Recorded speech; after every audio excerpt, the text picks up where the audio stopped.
title is Waiting is the Hardest Part.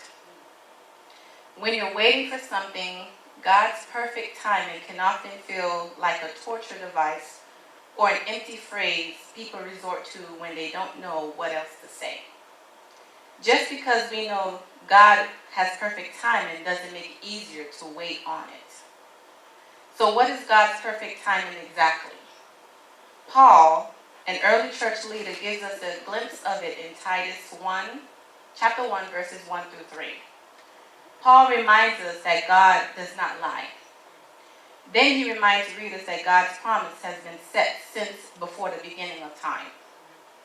In Psalms 18, verse 30, as for God, his way is perfect. The word of the Lord is tried. He is a buckler to all those that trust in him. In times of waiting, it's important to remind ourselves that the Lord's plans for us has been set since before the beginning of time.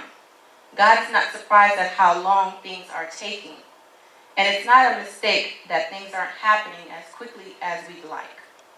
God's plans are perfect because he is perfect. Too often we think we know what's best. And if the Lord would just hurry up and do what we want, this would all be easier. But what if in our effort to rush through the meantime, we're missing out on something greater than the thing we're waiting for? The greater our need for God's intervention, the more passionately we tend to seek him. In Psalms 36, verse 1, God promises to be our refuge and strength and ever-present help in trouble. In Isaiah 41, verse 10, he tells us not to fear because he upholds us with his righteous right hand. James chapter 1, verse 2 through 4. My brethren, count it all joy when ye fall into divers type temptations, knowing this, that the trying of your faith worketh patience. But let patience have you her perfect work, that ye may be perfect and entire, wanting nothing. Waiting has its rewards. As we persevere through seasons of waiting, our faith becomes mature and complete, not lacking anything.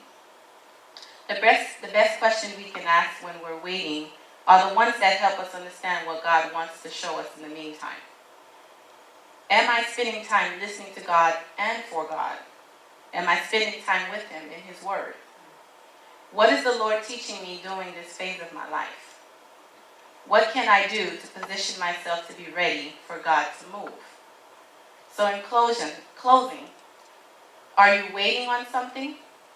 Let's use this waiting time wisely while the Lord finishes his perfect work.